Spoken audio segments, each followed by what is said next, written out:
In a world where most people watch movies and then forget about them, these brave heroes join forces to watch them again and then talk about them. Join them in their epic journey as they go back in time, a decade and beyond, to revisit and break down films from a vast array of genres. Do these movies hold up over time? Are they classics? Find out on Retro Movie Roundtable. Starring your hosts, Bryan Frye, Chad Robinson, Dustin Melbardis, Nathan Lutz, and Russell Guest. Coming now to headphones in your ears. Welcome, all you lords, ladies and knights, to the Retro Movie Roundtable. Welcome to the show where we watch movies and then talk about them. I'm your host, Russell Guest, and joining me today are my good friends and co-hosts from right here in Pittsburgh, Pennsylvania, Mr. Chad Robinson. How you doing, sir? I am well today. How are you? I'm good. And one of my longtime friends and longtime co-hosts here from Spokane, Washington, Mr. Bryan Frye. How you doing, sir? Hello. Doing well. All right. Now, I'm excited to get into today's movie, but before we do, let's say if you were in a jail cell and you had a poster on your wall, and this is the Lady of the Decade, who's on your wall, Chad? I think I'm picking Betty White. I know where you're going, but I want Betty White on my wall. She makes me happy. What decade are you in? All of them. All of them. Okay. All right.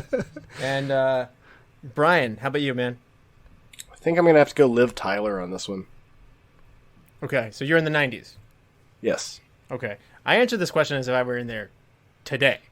So, I think I'd still take Liv Tyler. Okay. Nope, there's nothing wrong with that then. And then Jessica Chastain would be on my wall today. So, what's the last movie you saw, Chad? I saw Doctor Strange in the Multiverse of Madness. I am a big Sam Raimi fan. This was a big Sam Raimi movie, so I had a lot of fun, but people that aren't Sam Raimi fans are having very mixed reactions to this movie. Yeah. I loved it. Good. 100%. Good. Yeah. I almost Bryan, texted you and said, It's literally the last movie I saw, too. So, I mean, it just came out last night, so, yeah. Bryan, so same for you. Wow, we've never had that happen on the show before. Yeah, it was, I really enjoyed it. There is a part that I will not bring up that I lost my mind on, and I'm still riding that high. Well, I'm sorry to break the tic-tac-toe on 3 in a row on this one. I did not see that last. The last movie I saw was Lawless from 2012. So because I had just recently seen Confessions of Tammy Faye with Jessica Chastain, which just brought her up a second ago, I went back and I watched Lawless from 2012, which is a movie I missed from her catalog. And I thought this was great acting, loaded cast. I didn't enjoy the journey, or I didn't like the destination as much as I enjoyed the journey, but they did a great job. I liked the world they were in.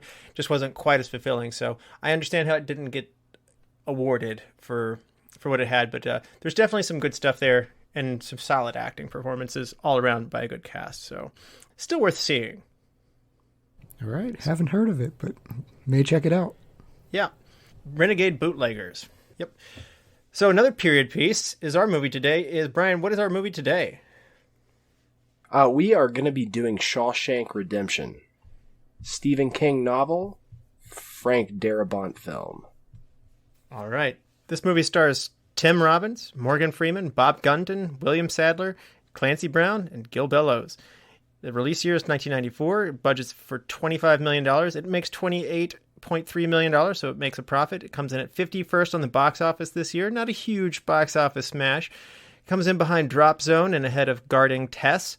Its number one movie that year is Forrest Gump. And Forrest Gump and it go head-to-head in the Oscars. And we'll see in here in a second how that turned out. IMDb gives the Shawshank Redemption a 9.3. Rotten Tomatoes critics give Shawshank Redemption a 91%, and the audience score gives it a 98%. So the audience loves it.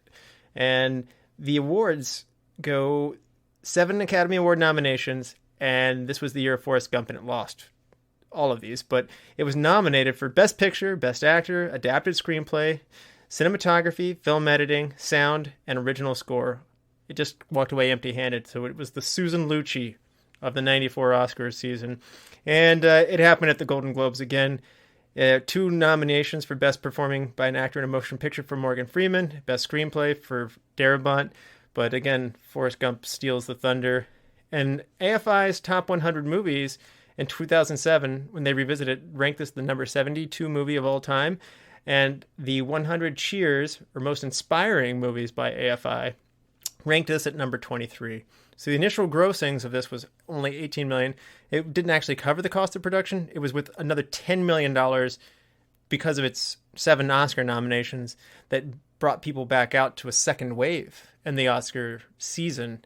We don't see this all the time, but it's kind of interesting how this movie picks up more life as it goes on. And furthermore, it more or less finds more life in the TV world, because after the film gained popularity, Ted Turner sold the television rights to TNT and for his own network, and for much lower than the more normal rates for a film. So therefore, they could show it. It was inexpensive to show. So if you were around in the 90s and 00s, this movie was on TV a lot, particularly on TNT.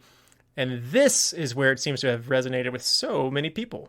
Now, Brian, had you seen Shawshank Redemption before? Yes, I had, but it had been a really long time. I do remember this movie being on television a lot. It is one of the few movies that we've done that I don't own. So yeah, it's not something that I've seen recently, but it is something I've seen before. So what was your reaction to it then, and how has it changed coming back to it? Oh, I mean, it's a pretty heavy movie. So I would say then it was like, a deeper, heavier Escape from Alcatraz. I mean, that was like another, Clint Eastwood classic. So, I mean, if you want that style of movie, it's definitely a go-to for that, like, prison break movie. But it didn't really have the rewatchability that Escape had. Okay, yeah. And Chad, had you seen Shawshank Redemption before? I hadn't. And I'm aware I'm on a movie podcast and I'm covering this movie. This was my dealer's choice, and it was to force the issue for myself. I own the movie. I've owned it for a long time. Just never gotten the chance. Saw it on TV a couple of times. Never watched it, though, because it was usually starting late. So this was a first-time entry for me. And how is it upon a first-time viewer? Because this is interesting to go so far without having seen someone who's seen it. So what was your take coming to it now? Yeah, I've seen this movie rated as high as the #1 movie of all time. So expectations were, I was trying to guard them a little bit. But yeah, Oh Brother, Where Art Thou is another prison-type film. It's a little different than this one, but I think I have a thing now for prison films. I enjoyed this one greatly. I'm glad I picked it for myself, so give myself a pat on the back. Yeah, and I watched this one well before I knew this was a Stephen King movie. I went for a long time before someone's like, yeah, Stephen King wrote The Shawshank Redemption. I was like, what? Really? And so I loved this movie, though, right off the bat. I went to Alcatraz in 6th grade with my parents on vacation, took the tour, and something about the history of that really, really stuck with me. And even though I was too young when this movie came out, I got to it a little bit later on TV. My mom and dad both said, yeah, it's a good movie. You should see it. And so I was just going to say, it's not even Stephen King's only prison movie. It's not, no. You're right. But I came to it and I was just captivated by it. I loved the period piece. I like the storytelling component to it, and I have returned to it frequently. I don't always go for a more heavy drama type content, but because this movie has a hopeful tone to it, and because of where this journey goes on, the destination in this case is very rewarding. So I just talked about a movie that good journey, but didn't take me to the right place. This movie is the opposite of that. It was very rewarding, and I enjoy coming back to it. So when they said it was on the AFI Cheers number 23 for uplifting movies, I really see that in this, and it's that inspiring type movie does it for me. So good marks. I've come back to it regularly, and thank you, Ted Turner, for putting this in front of me. Gosh, I return to it I don't go much more than 2 years without getting into at least part of it, so I know it well. But for those of you at home who haven't seen it, which Chad was in your club until now, but you're going to want to see this movie, come back and watch after this because we are about to spoil this movie. What happens when two modern film fans go back and rewatch all the old classic films from yesteryear to see if they hold up? You get the Classic Film Jerks podcast. Find the Classic Film Jerks podcast on all the major platforms. Welcome to the Flashback Flicks Retro Movie Podcast. I'm Ricky. I'm Grayson. And every week we review a movie from the past and reflect on things we missed, things we loved, and things we want to see again. Yeah, because we believe any movie worth watching is worth watching again. So if you like films, friendship, and a lot of callbacks, I mean, just so many callbacks, then subscribe on Apple Podcasts, YouTube, or wherever RSS feeds go for like-minded movie-loving individuals. Like you. All right, we're back, and this is your final warning. There will be spoilers that lie ahead. So, Chad, for those who haven't seen The Shawshank Redemption since 1994, why don't you refresh people's memory? Yeah. Banker Andy Dufresne is wrongfully convicted of the murder of his wife and her lover, and he's sentenced to life in the gloomy jailhouse of Shawshank. He befriends another lifer by the name of Red, who is able to get things from the outside for the prisoners. Andy requests a rock hammer and eventually a poster of Rita Hayworth for his cell. He begins to ingratiate himself to the guards by providing them with financial advice, as well as with the prisoners by getting them easier jobs than the occasional beer. A new prisoner named Tommy claims to know the man who killed Andy's wife and is willing to testify, but the crooked warden has Tommy killed to protect his embezzlement scheme. Andy dreams of escaping and never loses hope, but seems broken by 2 months in solitary confinement. Red worries Andy may commit suicide. Instead, they find Andy has tunneled out of his cell using the rock hammer over a period of 20 years and covers the hole with his posters. Andy had told Red of his dream life once he was out of Shawshank and encourages Red to meet him once Red is paroled. Red gives an amazing speech to the parole board where he tells them he no longer cares what they think, and you know what? They actually parole him in anyway. He finds a box that Andy described to him long ago and makes his way to Mexico, joining Andy on the beach as Andy is fixing up a broken down boat. Well done, well done. So, we talked about this for a minute ago. This is a Stephen King movie and a Stephen King book. Frye, this is not what you normally think of from Stephen King, is it? He's got a lot of gems like this. You know, he's obviously better known for stuff like It and Carrie and, you know, big Hallmark horror movies. He's got a lot of really thought-provoking work too. Yeah. Yeah. Now, Chad, you are a horror guy, so therefore you're going to have been more inundated in his horror type things. What's it like coming to a dramatic type of movie for Stephen King? Yeah, I think Stephen King is a very talented writer. The biggest criticism of Stephen King has always been he doesn't know how to finish well. This was a novella. It was largely expanded by people like Frank Darabont. They added the extra scene in the end, the boat scene with Andy and Red. So, you know what? Taking the framework of a Stephen King novel, and Darabont is an expert of this because I enjoyed his version of The Mist better than Stephen King's ending, I think it's a great idea. I really do. And you see that often. We had that discussion with The Shining, where his endings are often changed. I actually like Stephen King's Shining ending much better. I don't like the movie The Shining, so we'll just end it there. But back to Shawshank Redemption.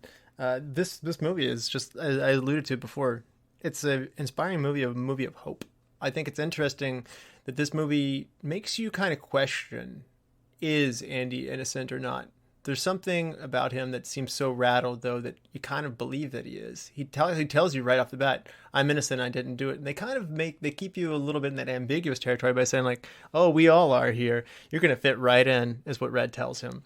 And it's not until later in the movie when Tommy comes into the prison system and says, oh my gosh, I know somebody told me a story that sounds exactly like this, and he killed, a major golfer and somebody, an adulterating wife of somebody, some big banker, and you're that banker. Oh my gosh. And that's when you realize, all this horrible stuff that Andy's been through was not even on him, and the endurance of what it takes as a person to make it through this when you weren't even supposed to be there. To quote the movie Clerks, it's quite amazing. And it's one of those things where something so captivating about being put into this world that's so different from the world that we live in, where you're free of the bars. But it's kind of interesting to go into that prison world and to think what that would do to you as a human. We see what its effect is on Red and on Brooks, the older man, and how it starts to change you and how it takes your life away from you. Morgan Freeman speaks about how they sentence you to life, and that's exactly what they take from you. And it's not just time, it's also your sense of self and how you live your life. And again, they talk about hope being a dangerous thing, and Andy has that hope. They can't break him, and some birds just aren't meant to be caged. And that character of Andy is so inspiring. You can apply that to so many parts of your life, with your own drudgery of your own everyday tasks, with your own work. It's just, to me, it's just one of those things that resonates so well. I mean, Bryan, take it. I think that this is one of those movies that evokes an emotional response with just about everyone. I don't think that you can watch this movie and not feel for the characters. And I think that's one of the things that makes it so resoundingly powerful across a wide demographic. Yeah, I'm not someone that went and I never watched the Oz TV series. I've heard a lot about it, but man, this movie, it introduces you to the misery of prison pretty much right off the bat, and it gets worse.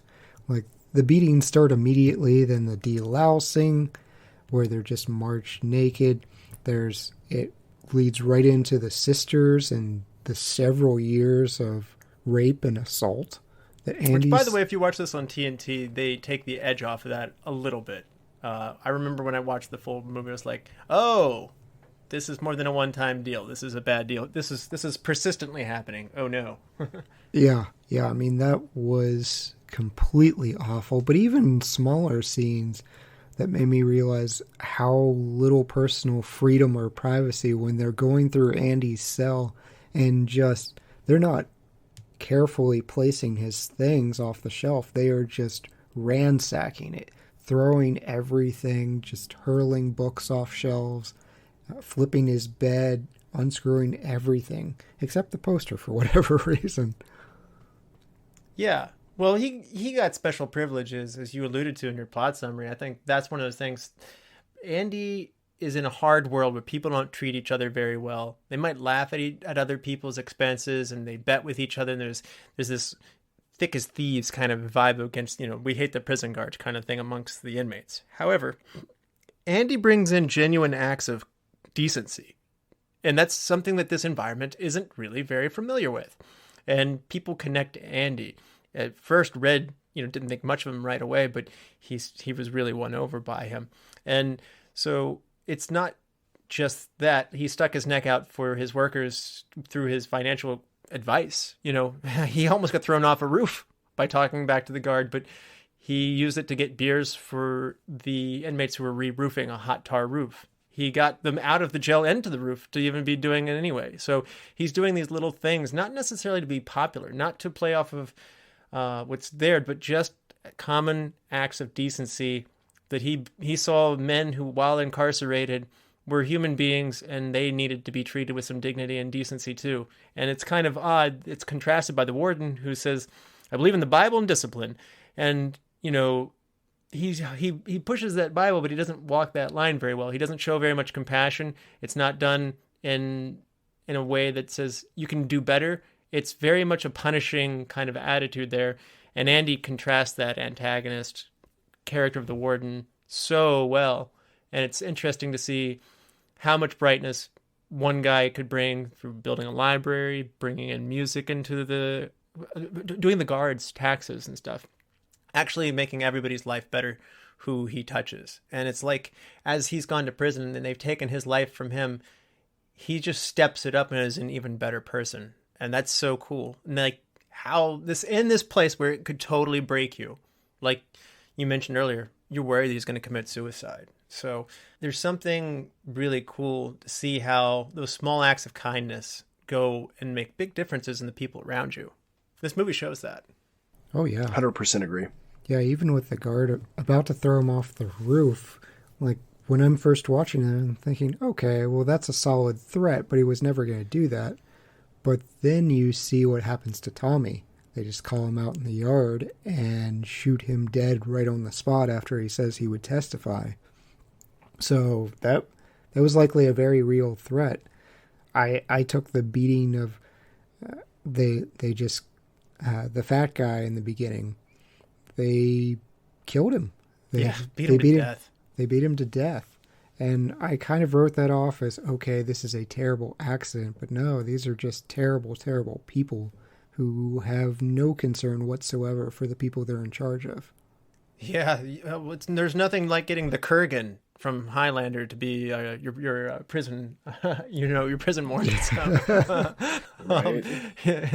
Yeah, he was vicious. I mean, even when Andy gets on their good side, which, by the way, these are good people to be on their good side, because, what finally puts an end to the, kind of serial rapings that he has to go through, for lack of a better word, is they beat Andy so badly, within dangerous, like within his life. And then the guards came after him because he had been doing their taxes. He was useful to them. And they did let Andy have his posters. They did let Andy have more in his cell. And he did get special treatment because he had proven himself to be useful with his mind and how he could move money around. So, he gets on the warden's good side. I don't know that it's necessarily to do that. He escapes free of that world. Like, he doesn't really choose to leave. And when he does leave, until the warden fails and covers up to exonerate him, when there's actual evidence that can exonerate him, he kills his ticket out of there, he covers it up, and he realizes he's dealing with not only a financially corrupt man, but a morally bankrupt human being. So the warden, we know we don't like him early on, but man, quite a villain when you really get down into what he does here. Both the ward, is that the right word? Yeah, head of guards. Yeah, both the head of guards and the warden. So, yeah, Captain Hadley. Yeah, he was vicious. Well, there's a lot of interesting characters as we go in here, and so Stephen King does such a good job of writing these characters, and Darabont, as you alluded to, Chad, adds to a novella, which is an interesting thing. Normally, a screenplay writer has the task to pare things down, but in this case, they have to elaborate. And wow, he does it so good. I mean, do you have some of the differences that you happen to have seen in the novella versus what's happening in the movie, Bryan? No, I actually haven't read this one. It was well after the movie came out that I, found out it was a book, and just never got around to it. But from what my understanding is, there's some fairly drastic differences. Yeah, I mean, one of the things is with Red. So Red is not an African American in the novella. He is a white Irishman, and they keep that joke where Red says, maybe it's because I'm Irish, as far as like why that. They call you Red. He was an Irishman with red hair in the novella, but the important part that I think they cut in the movie that would have made Red a far less sympathetic character is in the novella. Red is in jail because he murdered his wife and child in a rage after losing a card game. And that's awful. And I think we would have a hard time connecting with Morgan Freeman, who's just this allegedly old soul. Well, he says he's guilty. He says he's guilty. So. No, I know. He's the only guilty man in the jail. So yeah, it's like, you're going to parole the dude that murdered his family over a game of cards? Please don't do that. You're right. But I think to some degree that this movie is trying to show you that these are human beings and their worst moments. The word redemption is in the title of the movie. So I think that's a big part of that character as well. So Yeah, it's interesting to see all of these different characters and how they engage with Andy and how they're changed through Andy. Andy makes those around him better. And but to your point, though, Chad, there's some other major changes that the book makes just because they've filled it out. Tommy isn't killed and covered up. He's just sent to another prison. And therefore, the exoneration that Andy needs is covered up through a less nefarious sort of way. So I like them making the Warden character more evil in this case. Hadley is not as one character, but a series of characters in the books. They just kind of put him together in one. And another major change is the two men do not meet on the beach. It's left ambiguous in the book. And Darabont was going to hold true to that and just wanted to end on a blue sky at the end. Freeman walking onto the beach, and you weren't sure if he'd make it there or not. And the studio said, let's just shoot it and shoot what you think is cool. But also let's show the two men uniting on the beach. And it's your movie. You're the director. You have final cut, which is actually a hard thing for a first-time director to get. Very generous. And Darabont decided to go with this ending, this catharsis that the studio was saying that the people would want. And I think it's the right call, because without that, I'm not sure this movie holds up over time. So it is an important move, and 100% the opposite of how he handles the mist at the end of that movie, as you were alluding to earlier. We covered that movie ages ago, one of our first ones we did cover, but that's a King and Darabont effort as well. But I think that ending is important because it's that hope pays off. They do reunite. That's really cool. Yeah, the last spoken word in this movie is the word hope. So I would agree. If it were just a blue sky or a sandy beach, I don't know. I kind of needed that closure for me. It felt good, that's for sure. I mean, this movie's 2 hours and 45 minutes long. It's long, but it doesn't feel long. And that has to just do with the storytelling thing. Frye, doesn't Morgan Freeman narrating just make everything in the whole world smooth as butter? I feel like I didn't do any research on this, so I could be woefully wrong, but I swear this is the movie that launched his voice. Morgan Freeman, yeah, I mean, he existed as an entity prior to this film. I'm not trying to make that point. I'm just saying that in terms of narration, this is if you considered Morgan Freeman's voice to be a separate entity, this is the movie that launched that career. Yeah, it was his first time narrating a movie, so yeah, it definitely jump-started his popularity.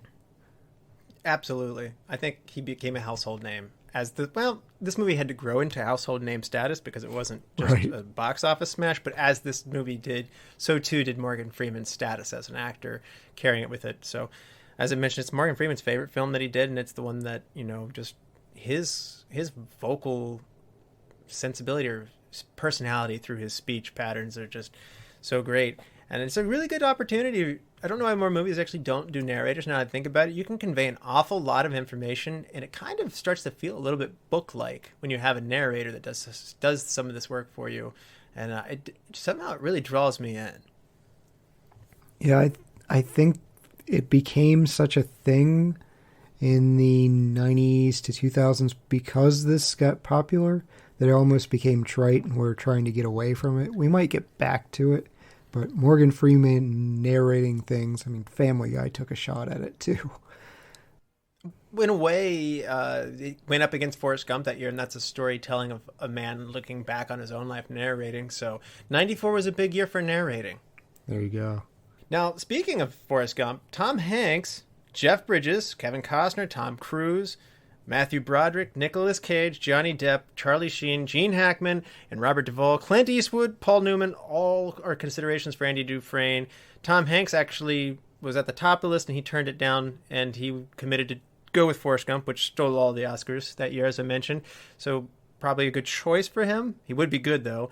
Cage would be terrible, but this is just, it's interesting how Tim Robbins was not at all the top of their pecking order to lead off this movie. He's not necessarily A-list actor, but Tim Robbins, this is the role of a lifetime for him, isn't it?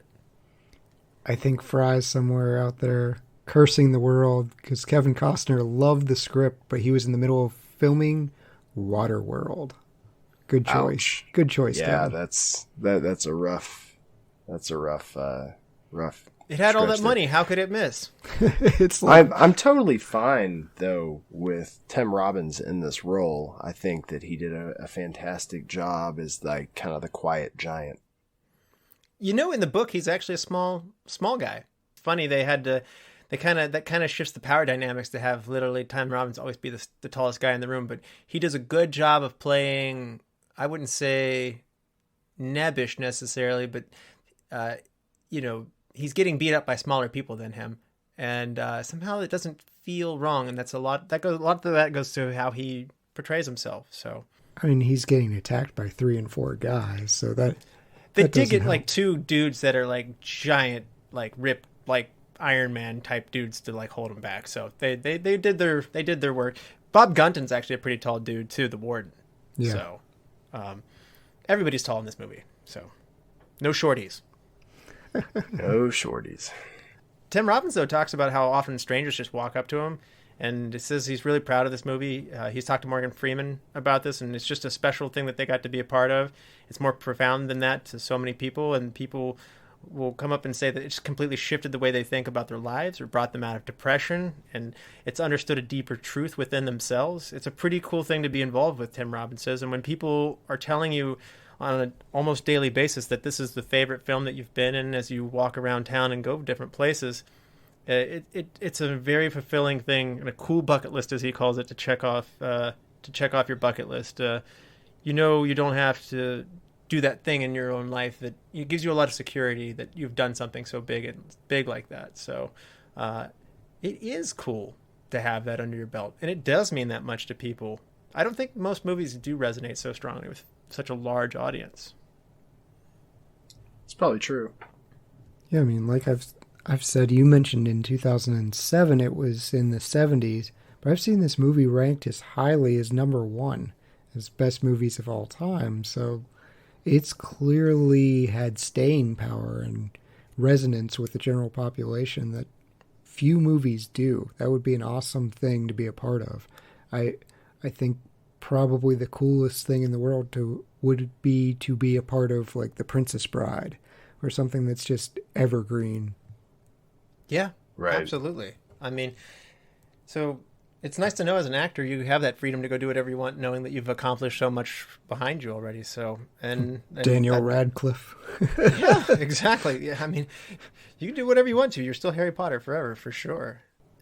Same thing. I mean, it was not a given that Morgan Freeman was going to be their guy. Again, they looked at Clint Eastwood, Harrison Ford, Paul Newman, Gene Hackman, Robert Redford, Robert Duvall. These were considerations for Red. So these were heavier hitters and bigger names at the time. But Morgan Freeman, despite not being a redheaded Irishman, comes out of perhaps not the first pick on the pile, and he gets the role with just his authoritative presence and demeanor and his deep voice. And it's just something about how he came in. And it's funny, you tell me that, I can't picture anybody else in his role. No, not at all. Those are good names, too. Like, I like all of those actors. Like, you know, when I'm saying, like, I'll pick you over Paul Newman, you're doing it right. Yeah. Yeah, Clint Eastwood 100%. would be good here. That would be good. And Clancy Brown received several offers from real-life corrections officers to work with him to portray Captain Headley and to make him more realistic. But he turned them all down because he wanted it to be an evil character and didn't want to misrepresent real corrections officers. So we went with the Kurgan. Frye, what are some takeaways you have from this amazing cast? Well, I'd say that it'd probably be either this or Glory that really launched Morgan Freeman for me as a household name. Tim Robbins still stayed in a certain level of obscurity despite movies like Bull Durham. I think I'm trying to remember the name of it. There was a suspense movie I had seen with him in it too. But again, you know, he plays such a soft-spoken guy. He's not an exclamation point in this, even though he's a you know, the lead guy. As far as the prison staff and everybody kind of around it, there's a lot of, like, I don't want to call it B-list because it's too insulting, but, you know, there are household names that you're like, oh, it's that guy. And I thought they did a really good job of putting the right that guys into this film. They did. It's interesting. James Cromwell was considered for the role of the Warden, but Bob Gunton gets it. Later, Cromwell's the Warden in another Frank Darabont, Stephen King collaboration for The Green Mile, made just 5 years later. And as I mentioned before, Tom Hanks was a very leading candidate to be in the role. They get Tom Hanks to be in that movie. So it's almost like this was like obviously it wasn't actually like this, but it's like we had such a success with the Stephen King Darabont prison movie. Let's do it again, and let's actually go back and get all the same people we tried to get the last time and do it again and make another great movie. And they did. So it's kind of funny how much overlap there is between this movie and that movie, even though they're very different movies. Run it back. Why not? Yeah. One fun thing in here is the mugshots of the young man on the Red's parole office when he gets reviewed. It is a young version of Red, basically. That is actually Alfonso Freeman, and he is the son of Morgan Freeman. So that was a fun little thing to do. He has no speaking lines, but he does. It's a fun... What's that? He does have speaking lines. He's the con that's shouting fresh fish today. We're reeling them in. That is also Alfonso. Oh, wow. You found him in another spot then. So he's did. obviously not that. Wow, okay. Well, he's a time traveler too then. He's also in 7. And this does not pass the Bechdel test. This is one of the most male-intensive casts you will possibly find. So if you like strong roles for women, this is not for you. There are only 2 women with any speaking lines in this movie, and they are on screen very little. Like, one of them's in a grocery store dealing with Brooks and just talking to him. Like, there's just not many women in this movie. So obviously it's men in prison, so there's not much opportunity for it. But I wonder as time goes by if that'll become a criticism for it, or is that excused given the content? Yeah, it's a male prison film. I think that should set all expectations. Perhaps, yeah. There was no backstory with Andy and his wife. Again, I liked how they left that ambiguous, though. Because he's like drunk. He like has a gun. He like drops bullets there, and you find himself like, I don't think I did this. Like, you know. Right. And they're leaving it fuzzy enough for the audience to ask yourself, how am I judging this character? Which is important. Yeah, you get the little snippets of the wife in the throes of an affair, but that's about it. Yeah. Now, we talked about King having done this, and he sold the rights of his novella for only $5,000 to Frank Darabont. They developed quite a good friendship, and what they should have, because Darabont returns to the King will with The Mist and Green Mile, and they've definitely... It's a big part of his career. But they developed quite a friendship, and King's story, he sat on it for 5 years, and he didn't write it. Like, he had the rights to it, but he didn't actually write it because he wanted to increase his skill level as a writer in order to attempt this screenplay, which he believed in so strongly. And when he did, boy, he made it count as a writer. That's pretty cool. And when he only did it in 8 weeks when he finally got around to it. Well, that $5,000 is important because Rob Reiner loved the script too. He offered $2.5 million for the rights to it, but he wanted to direct it as well. So the fact that Darabont wound up, he considered Reiner's offer, but decided, I'm going to take this on myself. You know, he bet big on himself. Yeah, and Stephen King never cashed that $5,000 check we're talking about. Yeah. That's amazing. He framed it and then sent it back to Frank Darabont as a note inscribed saying, in case you ever need bail money, right. Steve. So there is a kinship between them. They became pen pals. They didn't meet each other until much later, and they wrote back and forth, and they developed quite a kinship in an era where it's not as easy without digital communication and stuff like that. It's kind of a cool story and late in history to have that happen, but I like that story between these two. I didn't uncover that when working on The Mist. Man, I would love to be pen pals with Stephen King. That would be fascinating. Yeah, absolutely. He has a really interesting writing technique. He wrote a book that's literally titled On Writing, and I find his process really fascinating. Tell me about it. I mean, it's a lot. But anytime that you can step into the mind of someone with the creativity of Stephen King, it's I am continuously amazed. I think it's one of the things that I really love about film and reading, for that matter, is the wealth of what art human beings are capable of just astounds me sometimes. And I was thinking about it last night as I was finishing a rewatch of this. I was like, this is just amazing creativity. In both of their parts, really. I think both Darabont and King, it's credit to them both. Yeah, absolutely. And I think Stephen King was very, very happy with this, too. Unlike The Shining when we covered that. So, I mean, he was super happy with The Mist as well when Darabont did it. So I wonder how much of his praise is just connected to this warm kinship that he has with him.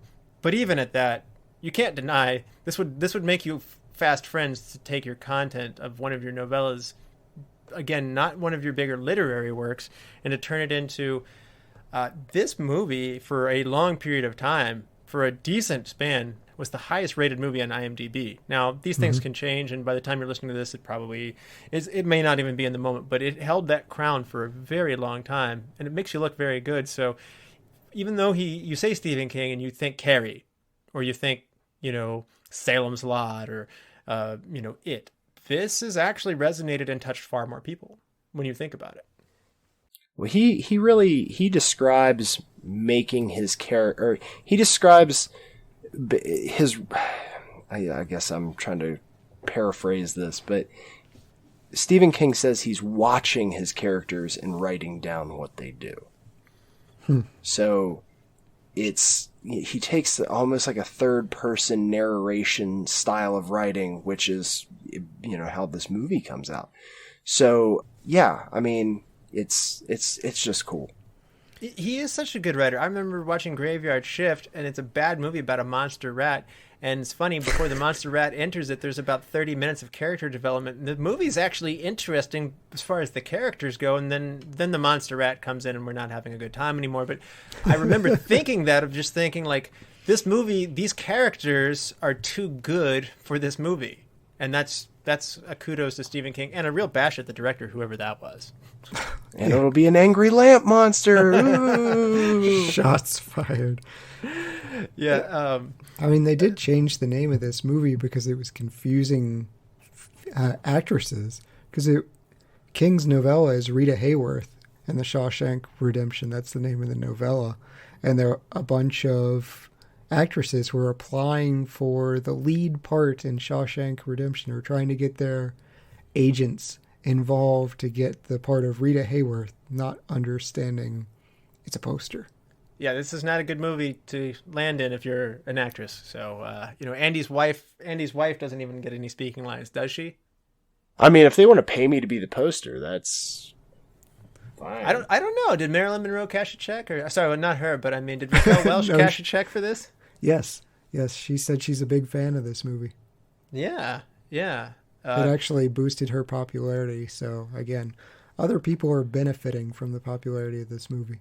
I liked how they were showing the passage of time in this movie. It's subtle.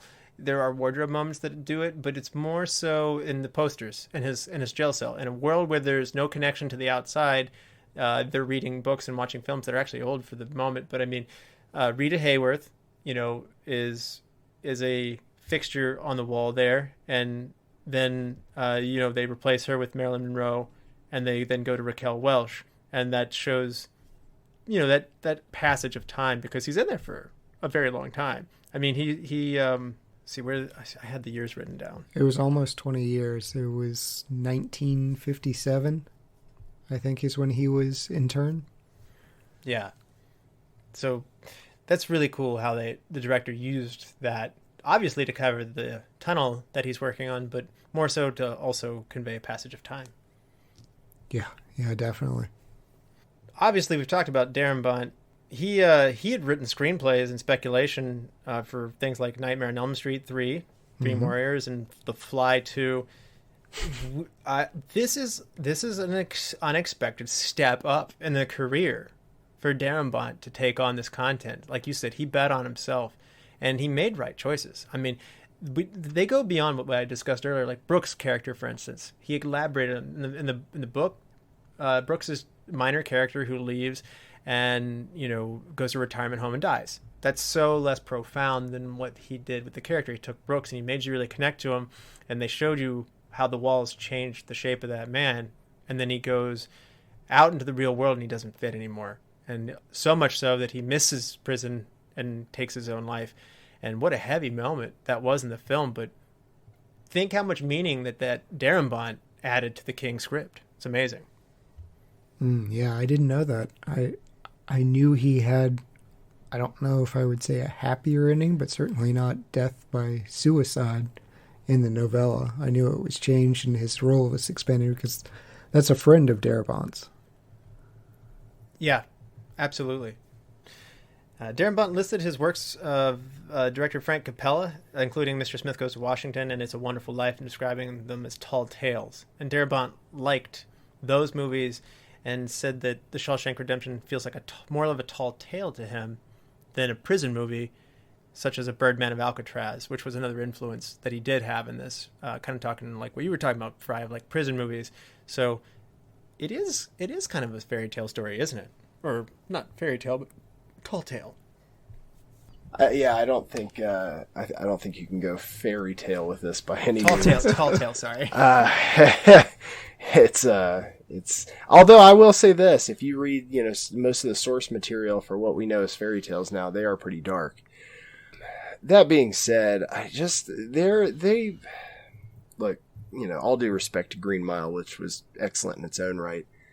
This movie was a perfect blending of source material and creative input from the director. And that blending has worked very well for Stephen King. Yeah. And not just in this film. It's interesting that the actors don't talk much about the atmosphere on the set.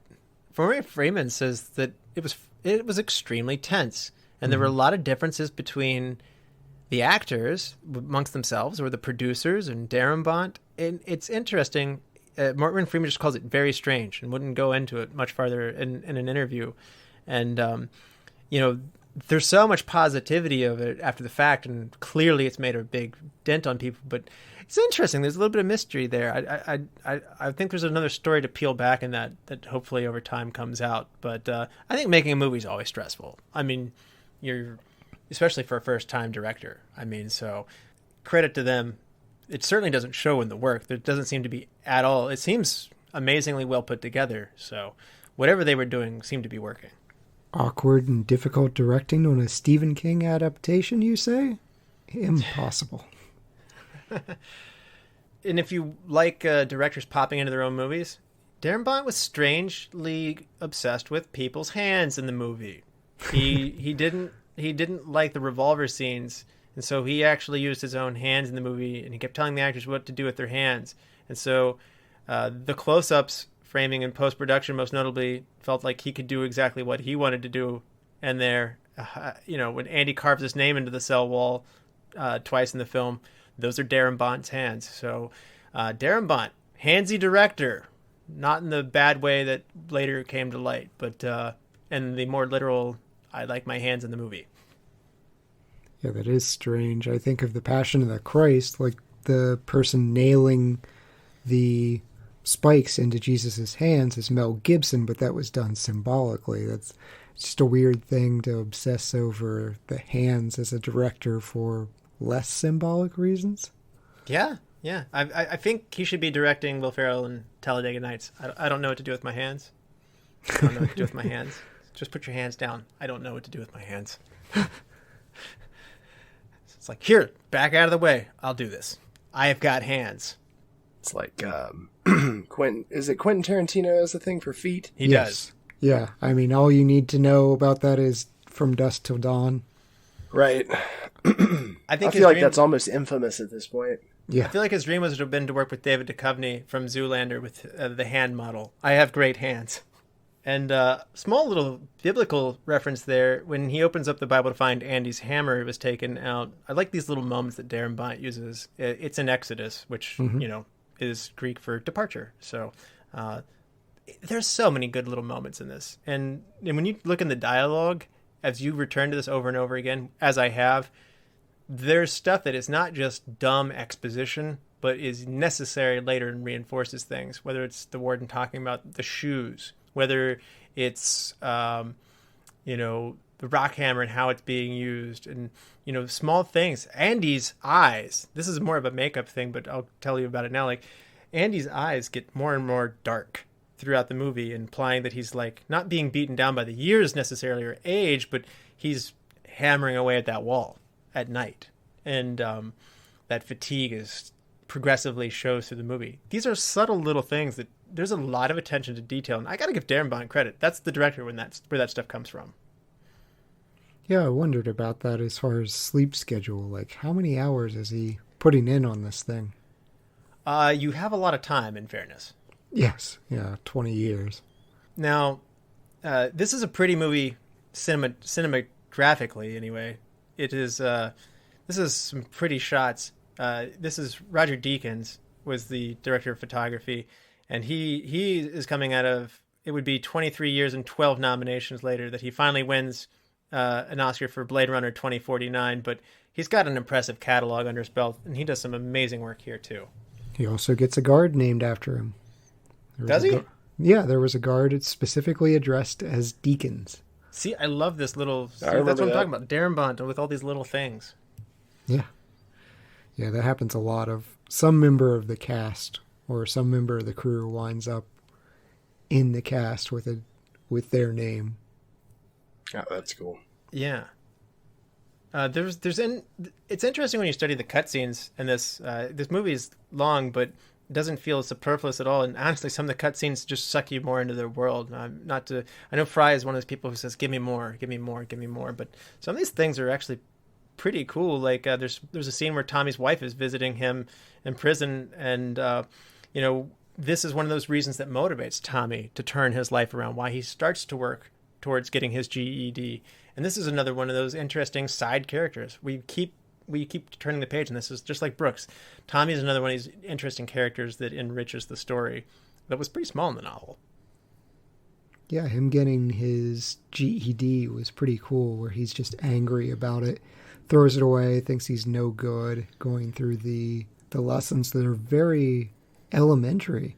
Like I wrote down, I was kind of laughing, what high school exam is asking what's 5 times 5 or define what a noun is? But that's where they are. That's what it shows them studying. So I think that didn't they mention in the lines, like, so we went back to the ABCs? Yeah. Like, he had to start from scratch to build them up because he didn't know what he knows. Yeah, and that wasn't just an expression. They're literally starting with the ABCs.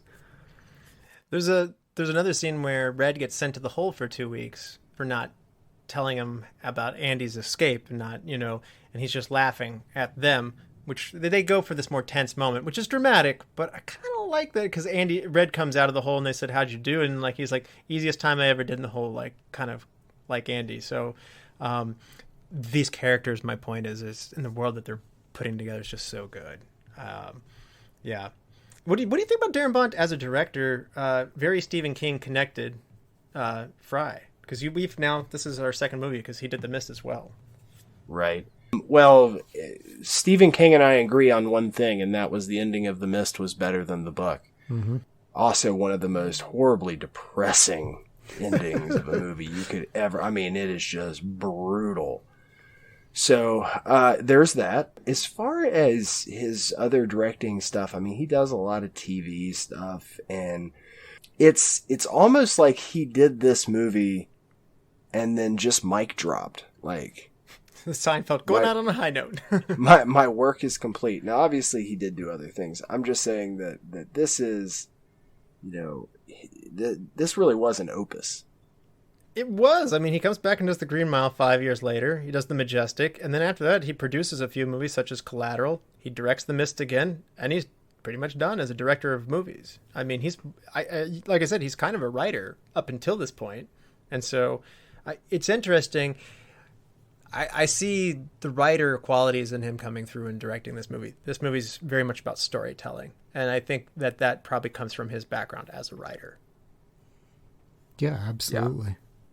So this movie, like all Stephen King movies, is set in New England. It's in Maine, and I I like somehow that's a Stephen King-ism.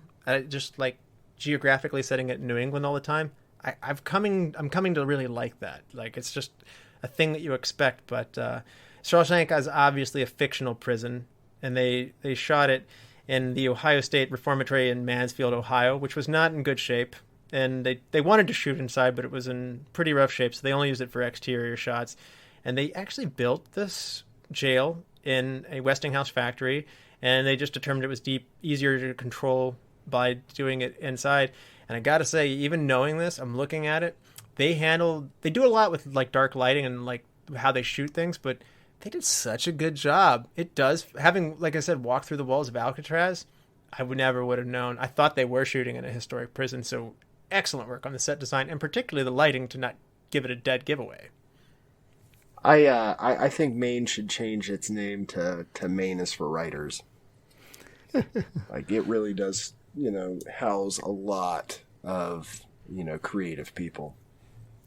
It does. Per capita. And lobster, too. Yes. Yeah.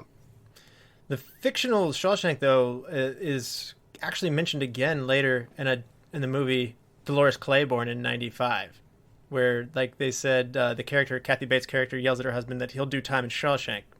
The Stephen King verse coming together. I don't know that we need that, but yes. So you don't want Andy crawling through the sewer pipe and bumping into Pennywise along the way out? I could be convinced, yes. It's like, we're in Derry. Oh, no. Chad's headcanon is starting to light up now. Yeah, I need all these fictional... I need a map. That's right. And Andy could slip in the line, they all float. Winds up at a hotel, a very suspicious hotel, yes.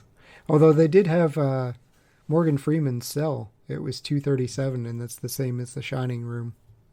Perfect. And also the Royal River that they mention as having, like, Andy crawl into is mentioned in Salem's Lot. So, like you said, this is all connecting and going together in a little Stephen King world. So I think that's fun. I agree. Did you pick up on the sense of time? Because this is a period piece. And I don't know why sending me back to this era does things for me, but it does. Does it have that effect on you guys, or does it like add to the storytelling component to this, like to have it be in the past? Oh, I absolutely love this time frame.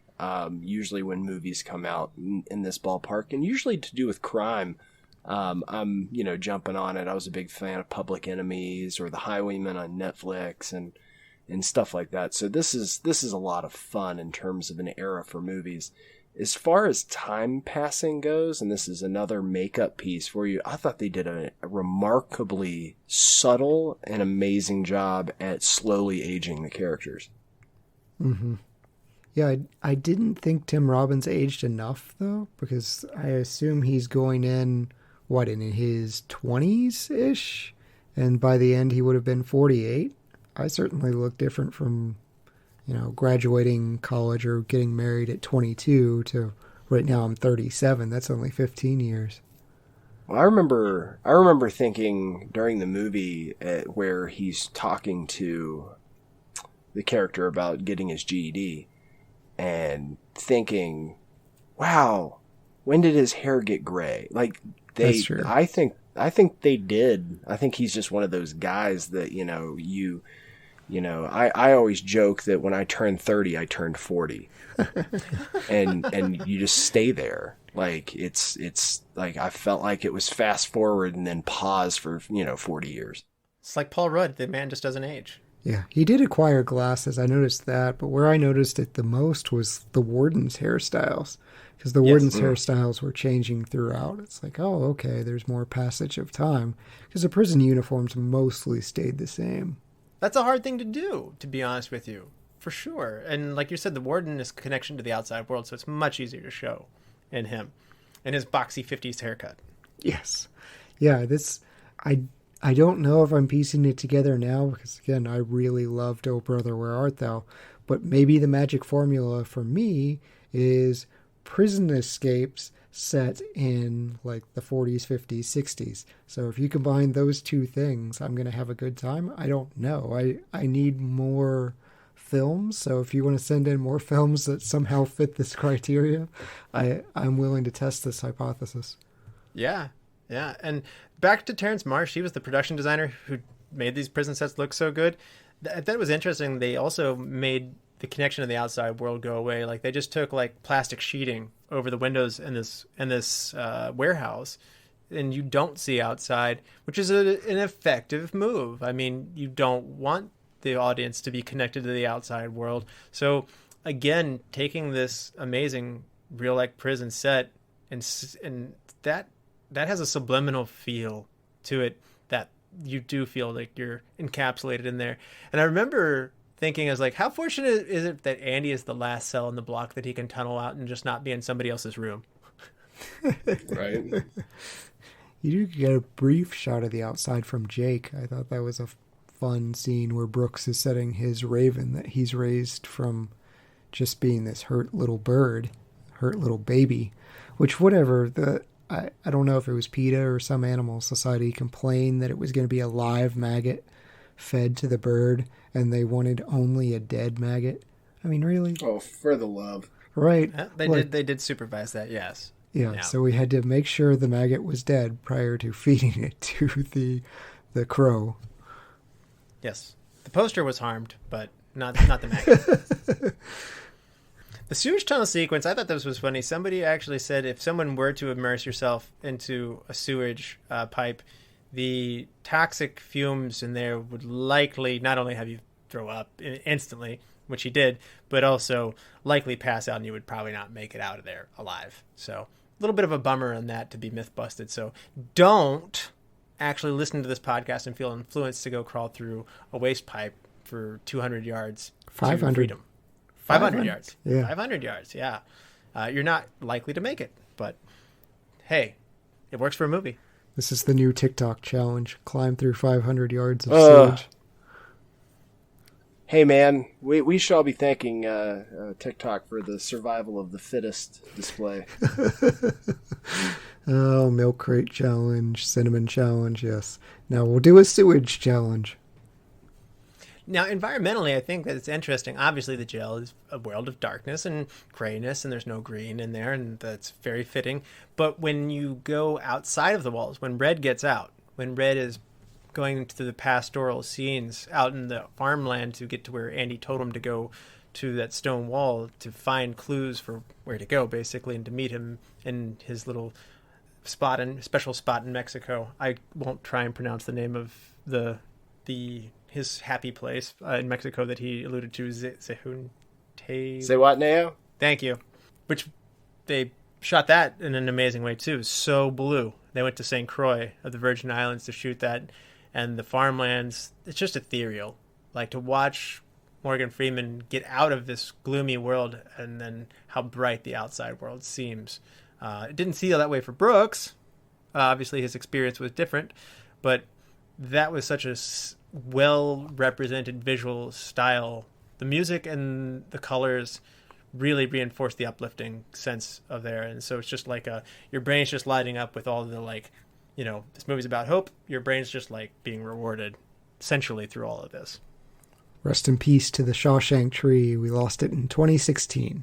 Oh no, I didn't know that. Bummer. Yeah, it was struck by lightning and made it through that, but yeah, it's gone now. I did think to myself, wouldn't it be inconvenient to give somebody's directions based on a tree? Because inherently they run the risk of the tree not being there.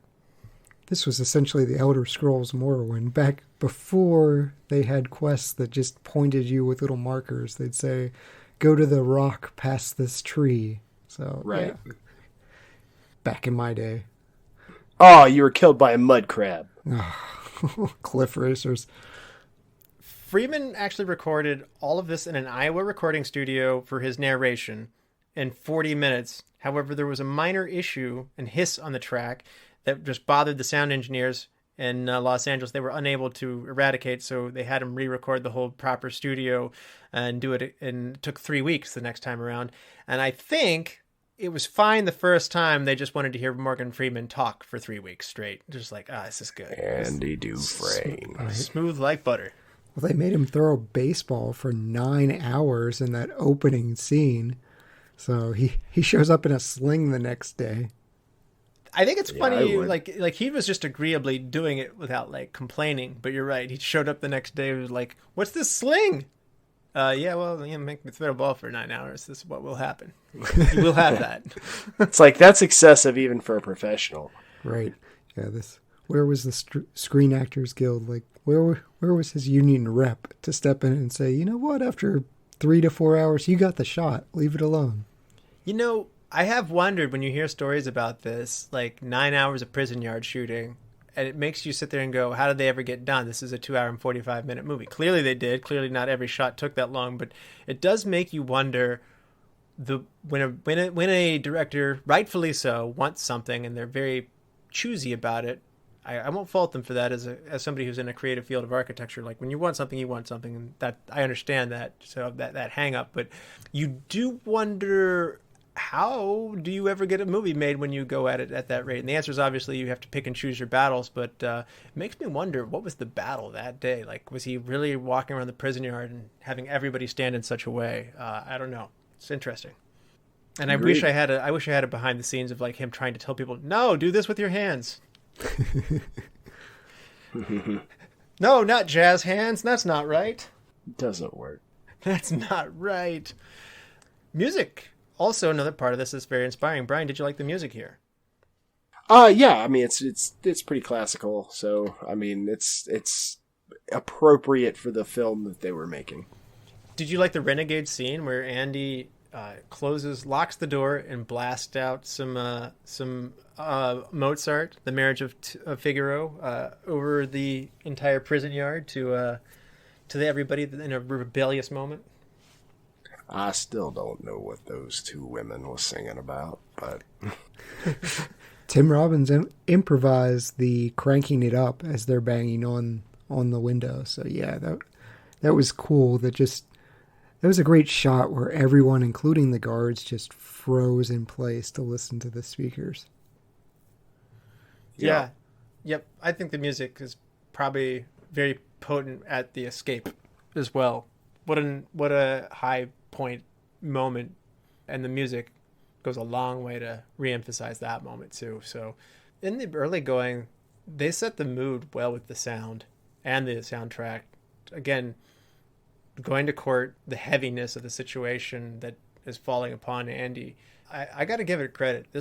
I've watched it a lot of times, but it has enabled me to sit there and go like, man, every time they make the right call, and every time it just elevates the mood through every little piece, whether it be the lighting or in this case the music. It's very, very good when they did that. I've said it didn't win at least one Oscar. Like, I just feel like at the end of that Oscar season they just needed to be like, yeah, we didn't pick you for anything, but you just can have one because you deserve one. This is a better movie than Forrest Gump. I mean, I'm just going to put it out there. Sure. Hot take? I don't know. They're both great. Yeah, I don't know. Yeah, I think that's easily just one of those things you can say without much fear of recrimination. Okay.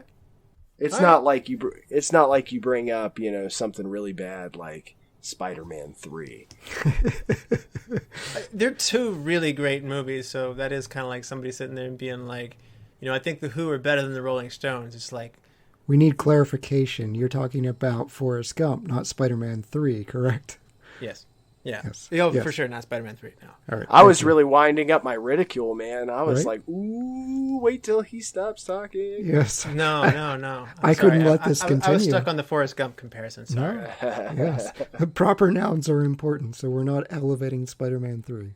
You stay in the garbage where you belong. I feel like this is not the first time we have drugged Spider-Man 3 through the garbage, but I do think that it needs to be the standard for what we mean in terms of bad movie from now on. So just so the audience knows, Spider-Man 3 is about as low as you can go. I feel like Morbius will soon set that scale. We will be on a scale of, is it Morbius? I gotta tell you that everything I've heard has been all bad, which was all good for me. I've literally just been sitting back going, good.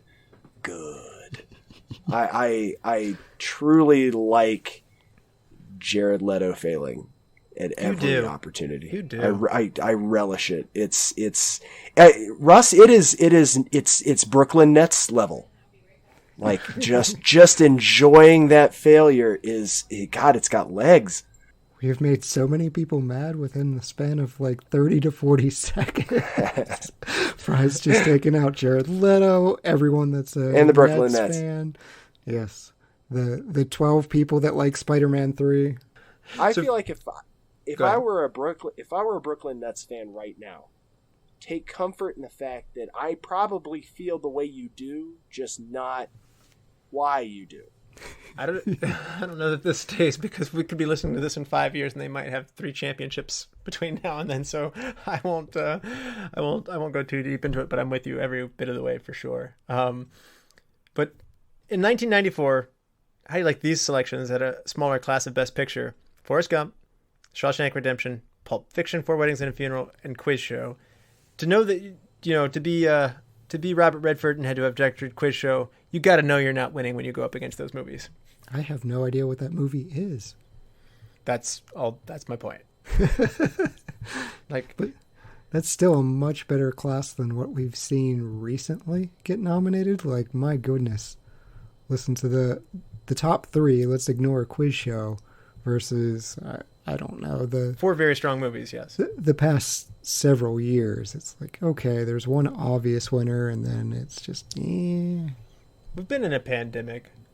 It's gotten pretty bad, though. I'll admit that that this probably would have been one of the dullest Oscars ever, if not for a certain slap to the face. I can't wait to talk about that in 10 years. That's going to be great. Yes. We have to let that marinate and let Chris Rock's face heal before we can come back to that, though. Yes. Do you guys want to hand on some awards? Love to. Yeah, let's do it. All right. Brian, who's your MVP? I got to go with Morgan Freeman on this, actually, I'm just going to go say Morgan Freeman's voice. His very vocal specific. cords. Yes. Morgan Freeman's vocal cords. I like it. That's a great choice. Chad, how about you? I have a hard and fast rule of if everything goes right, I have to credit the director. I think it's got to be Darabont for me. There was so much right with this movie that that's got to be a credit to him. I came in thinking it had to be Morgan Freeman because of his amazing performance, but the more I studied this, like you said, Chad, you go, wow, Darabont elevated this. He wrote it, he directed it. This is his baby. He made it happen, and he even honed his own skills, knowing that he needed to improve his writing game to be able to do this. And could be a good way to say I'm a procrastinator. I'm not sure, but no. But Darabont, he's my pick too. This movie is just a masterfully made movie. It's great. Supporting actor, Frye. I feel like, I can't see Tim Robbins because he's not really supporting. No, he's lead guy. You can pick Freeman again, I guess. He is support. You just did it. Double down. Yeah. I'm gonna make it Freeman squared. Actually, no. My MVP was Freeman's voice. So my supporting is gonna be Morgan Freeman's body. I like it. Okay. The rest of Morgan Freeman. I like it. That's first ever done. I like how you did that. So, Chad, best supporting. I don't know if I can get past. We now have a corporeal award. Morgan Freeman seems like the obvious choice, so I'm going to go away from that. I'm going to go with Clancy Brown, the Kurgan. He's an awful villain, and I love to hate him. Yeah, it's a great choice. Freeman's so good in this movie. It's like the obvious pick to say, because I think it's one of the best supporting performances of all time. Mm-hmm. So he is my pick, but just for variety's sake to inject, because some other people did some amazing work on this, I think Bob Gunton is a very good antagonist as the Warden, and he is a big part of the success of this too. So he gets lost by Freeman's monster performance. I'll just give a nod to Bob Gunton, but obviously it is Freeman. I like having the two villains. Now, Hidden Gem. If you had to pick a Hidden Gem, who would it be, Brian? See, I would go Clancy Brown on this one for reasons already mentioned, and then also what he goes on to do after this movie. He is definitely one of those people that it's really fun to be like, it's that guy. It is that guy. Yeah. And I mean, Starship Troopers. Can I go there? I just, I like him on the. I like him on the Flash. Yeah. TV show. So it's a win. Chad, hidden gem. I went with Brian Libby, who plays Floyd. Floyd really only has like 1 or 2 speaking lines, but every time he does, it's just this dry, hilarious wit, and I really enjoyed his character. Yeah, he is good. I like all the inmates in there with him for sure. Yeah. My hidden gem's going to be Frank Medrano. He is the fat guy who has a tough time on the first night. It's through his performance that really sets the tone for how terrible of a place the Shawshank is. And he cries, like he's whimpering, and you see him like literally calling out for his mother, and it's not at all funny. It's not at all funny, and it's like soberingly hard to like. And he's on screen for a very small amount of time, but I gotta say that it leaves an impact with you. And if the court scene didn't like have your spine go straight, this did. Yeah, that was a powerful scene. Recast. If you had to recast somebody, gonna be hard to do. But if you had to put somebody else in their place, who would it be? Brian. I think I would. It doesn't really. I don't have a specific inmate in mind, but in their group, for some reason, I just kept thinking they need one guy that you got to wonder, like, wait, why is that guy there? And my first thought was someone like Michael Caine or Christopher Lloyd or somebody that's just like, it's a little off the wall, and you're just dying to know the entire time what they did, but they never tell you. Well, Christopher Lloyd sounds perfect to do exactly that. That's for sure. Right? Yeah, right. I like that pick. So you just want to add Christopher Lloyd in there. I like how you how you sidestep the replacement process in this. I wish I had taken after you, but Chad, if you had to recast somebody, who would it be? I love the entire cast. This was a really tough decision, but I went after Boggs, who's the lead sister. He's the leader of the group, and I think I want Sean Penn in that role. Oh, it's so good. Yeah, that's really good. That's good. Yeah, I like that. I might like that. So we talked about it here, and Tim Robbins is awesome, but I do kind of wonder, what it'd be like with Tom Hanks in the role. Now, obviously, I wouldn't take Tom Hanks out of the role of Forrest Gump, but I can't help but think, what would this movie's been like with Tom Hanks? Certainly would have made more money. Yeah. I feel like over the course of our analysis of this film, we have really shortchanged Tim Robbins. So please let it be known, I think he did a wonderful job on this film. 100%.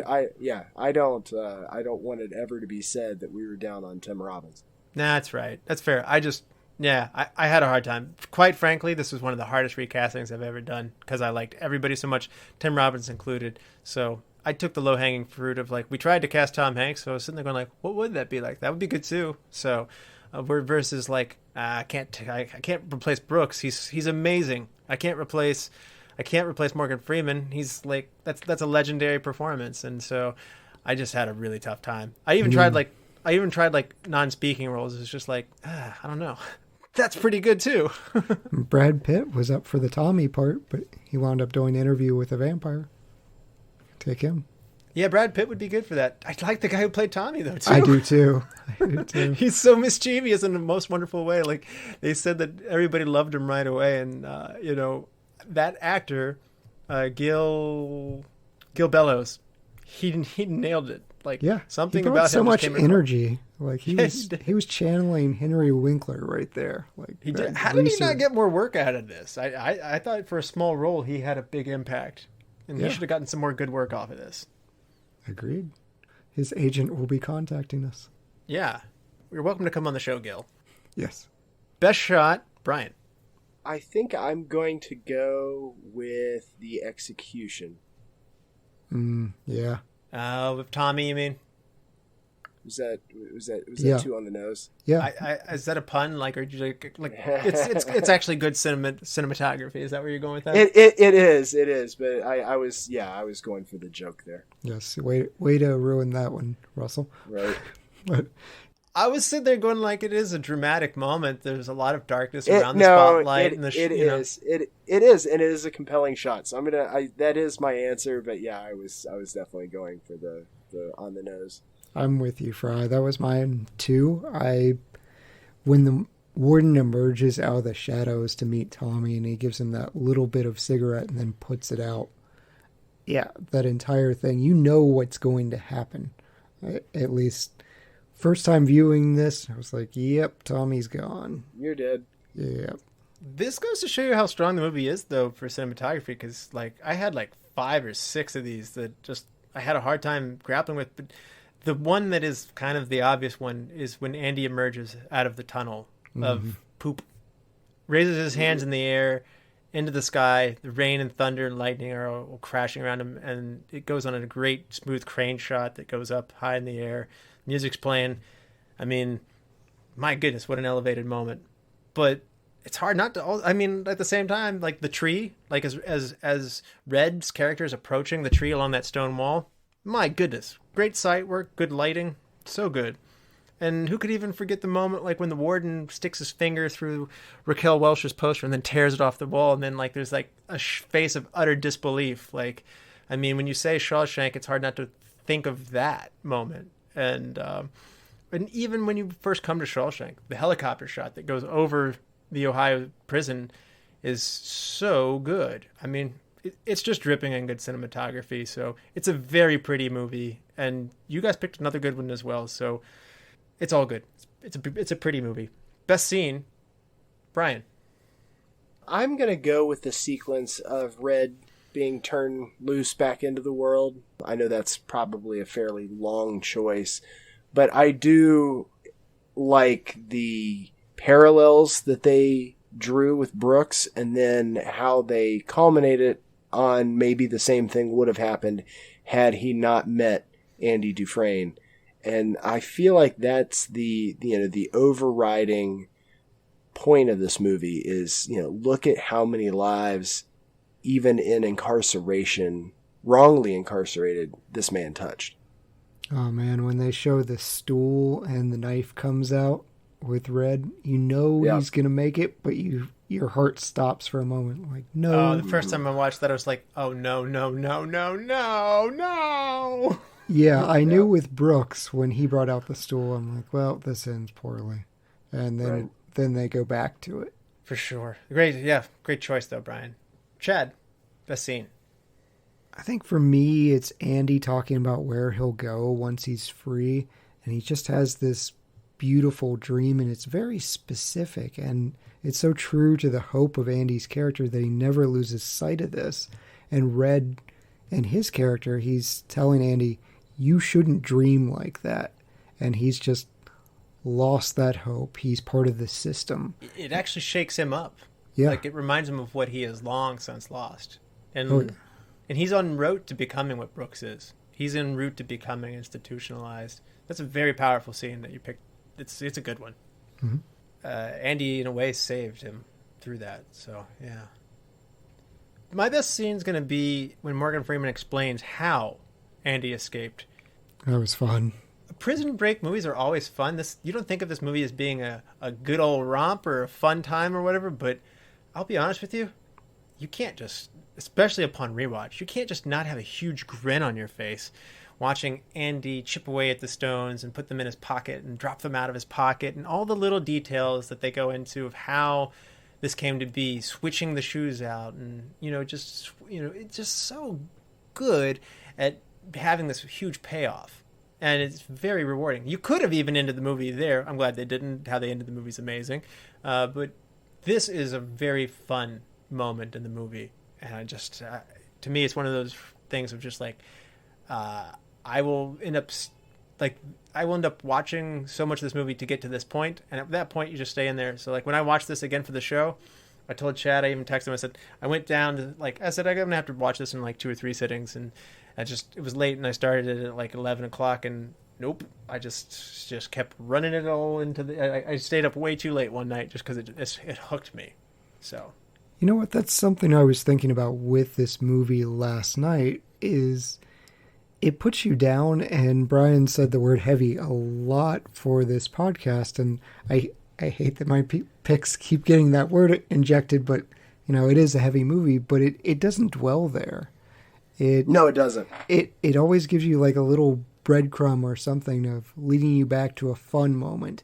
And then you go back down, but it's more hills and valleys versus just kicking you and then you're down for an hour and a half before finally releasing everything. So I think I really appreciated scenes like you're talking about where it restores your happiness. It restores a little bit of we've just had suicide. We've had Brooks's death, and now we have Andy's escape. Yeah. I think, and really, I think that's what kind of, nails this movie. The overriding point of the movie is, not losing hope. Yeah.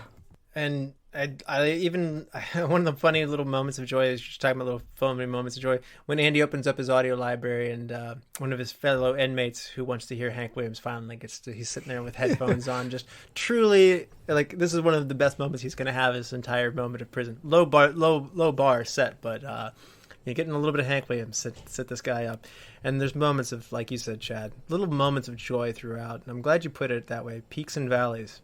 But this is the top of the mountain when he gets out. It's just so rewarding to watch the conspiracy unraveled and watch Andy collect all the money from all the bank accounts, wipe them out, and the warden hung him out to dry, and he hung the warden back out to dry in turn. And it feels very good to watch him pull the wool over their eyes and to be on top of this whole game because he is a smart dude, and it shows how smart Andy is. So it's very rewarding. It made the energy in his scene with Morgan Freeman in the library where he's talking to him through the bookshelf about what he was doing and how he was getting this money and the fake person.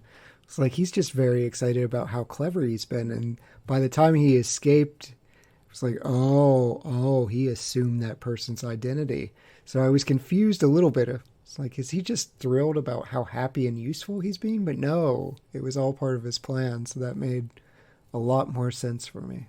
I think he actually would have just been exonerated and gone out and then kept his word and not ratted out the warden and done exactly what he said he was going to do. But then the warden had to be a jerk about it. That's putting it lightly. and yeah, he came back and he decided to, I think Red put it really well when he said, Andy decided he wasn't going to stay anymore. And that's exactly what he did. He decided he was going to leave. So he left on his own terms. Right on.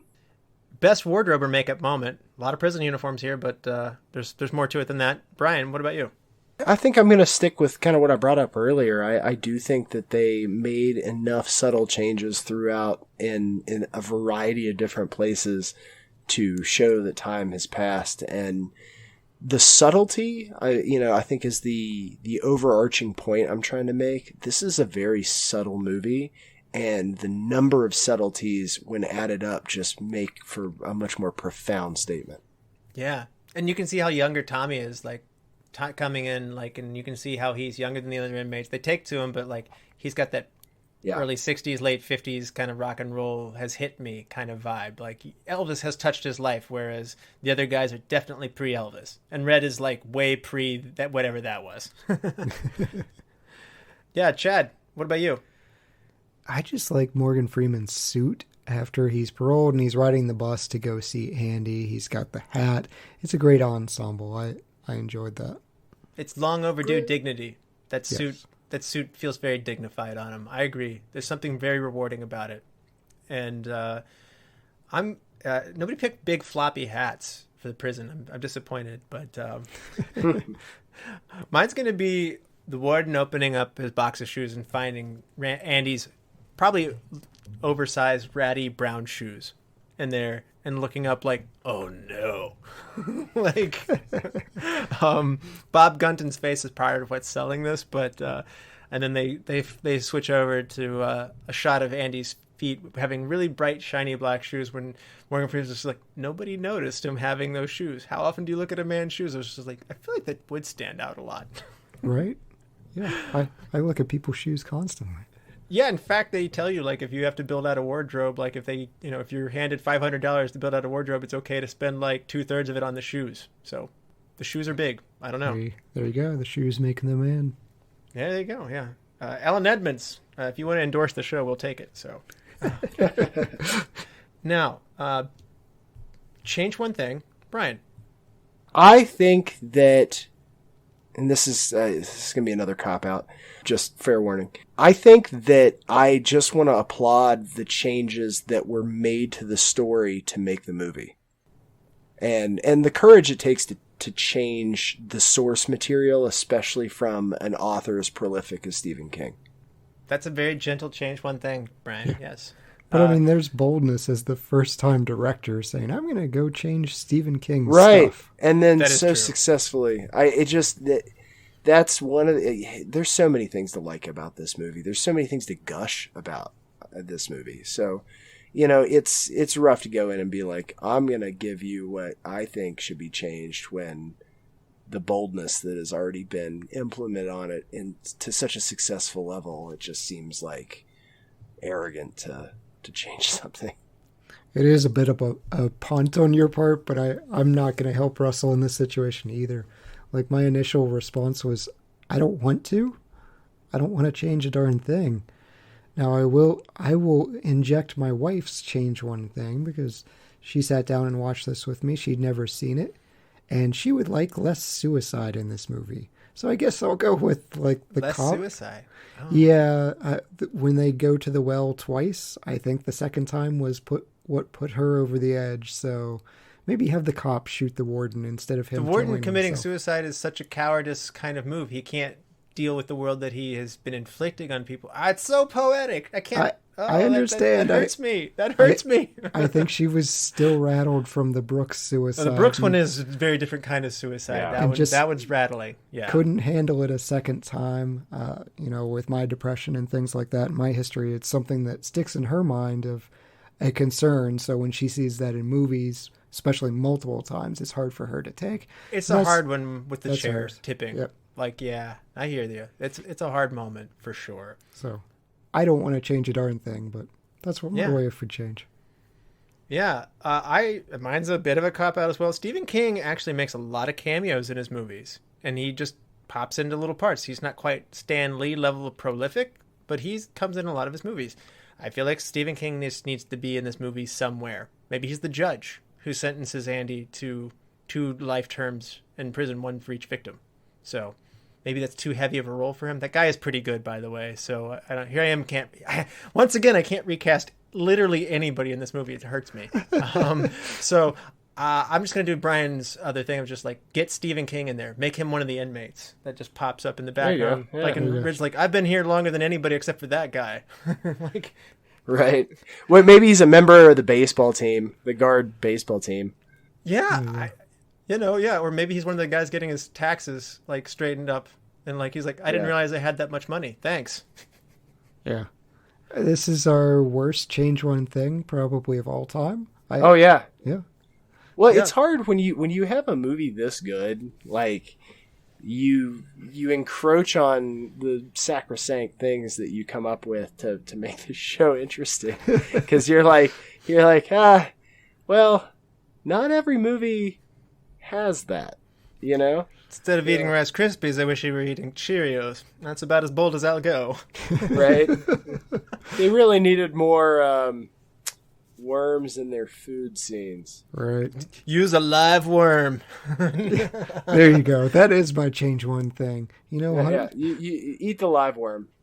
Okay, live worm. Okay, we found something we can all agree on then. Yes. Animal safety people, maggots don't count. Yeah, we upset some people just now, by the way. Why not? Why not? It's a little worm. Best quote, Frye. Probably that's the beauty of music. They can't take it from you. Yeah, that's a great one. Yeah. Just because I agree with that line so thoroughly, it's not at all impactful to the movie, really, outside of the fact that it further illustrates Tim Robbins's point of view and mindset and positivity. That's the only way he survives solitary, and there's zero chance I would survive 2 months of solitary. It would be, that would be rough. No doubt about it. And to come out of there and say, like, it was easy. That was the first time. It wasn't the 2-month run. After the 2-month run, not even he was like, nah, that was hard. That sucked. Yeah. Chad, best quote. On the outside, I was an honest man, straight as an arrow. I had to come to prison to be a crook. Mm-hmm. Yeah. Yep. And I should find another one because that was mine too. I'm sorry, man. No, it's all right. I loved that line. It just that was such a funny thing when he was being menacing and enjoying his embezzlement scheme, and his judgment cometh and right soon. Well, and I'll toss this out there: you cannot say the word Shawshank Redemption to me without the very first thing that pops into my head is Morgan Freeman saying Andy Dufresne. That's literally it is the first primary thing that creeps into my head every time this movie comes up. See, I thought for sure yours would be something out of Red's parole speech, which is almost Office Space-esque, of him being interviewed by this board, and he's just like, go ahead, I don't give we're gonna avoid some of the words saying, but, it's Red just saying, I don't care, you have no power over me anymore. It's not that I'm lazy, it's that I just don't care. Right? There are so many great lines that Morgan Freeman has in this movie, but I actually think this one kind of indirectly goes to Red as Andy's reading it, and he says, I guess it comes down to a simple choice, really. Get busy living or get busy dying.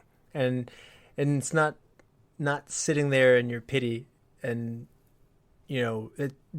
for that message for Brooks, it was defeating, but for Andy, it was to push through and to get busy living and to get back to living and to take matters into his own hands. So whenever something bad happens, the notion to push through, to perceive, and not to wallow in your self-pity and your despair, that's an actual powerful message there. So I think I'll go with that one. However, Chad, I like your choice there too. That's fair. All right. So we've come to that time. On a 5-star scale with half-star intervals, Brian, what would you rate The Shawshank Redemption from 1994? This year is going to be a nightmare for movie rankings. I gave this one 5 stars. Yep. The year-end show is going to have some stiff competition. There's going to be a train wreck for 1 through 5. I mean, it's going to be a pile-up that... Yeah, and it's going to be a pile-up at the bottom, too. It's an incredibly divided year. Yeah, we covered things like Deep Rising and Leprechaun, too, and Valentine's Day. So. How dare you? What is wrong with Leprechaun? Right, yeah, Russell continues being wrong, and he's, tripling down on this. Wow. Well, it is not in the category of this movie, I don't think, but... Chad, what about you? On a 5-star scale, what is this movie for you? I went 5 stars, and it was just a movie that I said... What have I done, first and foremost, when I picked this as a dealer's choice? It's like, oh, what have I done? Because I don't try and just pick, okay, this is an amazing movie. I just heard a lot about it, and it was one I hadn't seen. But by the end of it, I was thinking, this is a perfect movie. This is a perfect movie, and I think it makes my top 10. I don't even want to sort out where it falls in my top 10, but I could guarantee you this is in my top 10 of all time. And I haven't been hit like that since 12 Angry Men. 12 Angry Men was another movie that I just watched and said, this is cinematic perfection. I love it. It pleases me greatly that you think that. I can't tell you how much I love spreading that movie around. Yeah, to have that instant reaction, because a lot of times it takes some build up for me to get a movie up there in the list, but it's just rare that upon first watch I'm like, nope, you belong here. Yeah, it makes me so happy to hear that. I was trying not to overbuild it, because anytime, this goes to all the listeners, anytime you really love a movie, I try not to shove it down anybody's throats and be like, this is the best movie ever. Or I love this movie, you're going to love it. You're making so many assumptions that they're they feel the same way as you. So I try to just be like, I really enjoyed this movie and I hope you like it too, or something is the best I can like. But I was sitting there like, I was like, oh, this is Chad's first time. Yay. And so the fact that you connected with it so quickly makes me really happy, because this is probably the least surprising rating of all of the show. I've been gushing about it, and it's a 5-star movie for me. And I don't have every movie in front of me. I know Alien and 12 Angry Men and some other great movies have been out there, Wizard of Oz and stuff like that. But it's very possible this might be my favorite movie that we've covered at 162 movies into Retro Movie Roundtable. So very enthusiastic 5-star rating. Awesome. Excellent. So it's going to be a little bit of a come down. I don't know how we're going to do this next week, but we have a good pack of 3 movies for next week. Chad, do you want to help me pick a movie for next week? Yeah, absolutely. Option 1, Dog Day Afternoon from 1975. 3 amateur bank robbers plan to hold up a bank. A simple, nice robbery, walk in and take the money and run. Unfortunately, the supposedly uncomplicated heist suddenly becomes a bizarre nightmare, as everything that could go wrong does. Option 2, Brick from 2005.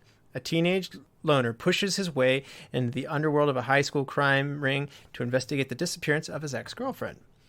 Option 3, The Informant, with an exclamation mark in the title, from 2009. The U.S. government decides to go after an agro-business giant with a price-fixing accusation based on the evidence submitted by their star witness, Vice President turned informant Mark Whitaker. Chad, what's it going to be? I'm going to continue on this train of movies I've never seen and go with Dog Day Afternoon. All right. So thank you all the lords, ladies, and knights of the Retro Movie Roundtable. We appreciate you. We want to invite you to reach out to us because we want to hear from you. So subscribe and rate and review the show on iTunes, Spotify, Stitcher, wherever you get your podcast. Give us a like on Facebook. Please engage with us. We always love to hear from you, the listeners. If we're doing a good job, let us know. Those reviews and ratings help other people find the show. They help us promote what we're doing, and it takes very little time on your part, and we hope that that's something you can do to help us out. So it means an awful lot to us. Follow the show on Twitter at @movie_retro, and email us at retromovieroundtable@yahoo.com if you want to go more in depth or if you want to be on the show. Producing and providing this podcast is fun, but not free, so we invite you to support the show at our Patreon page at www.patreon.com/retromovieroundtable. Any contributions you make are much appreciated and will go towards making the show better for you, the listeners. As always, thank you for listening. Be good to each other and watch more movies. Brian? I'm tired, boss. Tired of being on the road, lonely as a sparrow in the rain.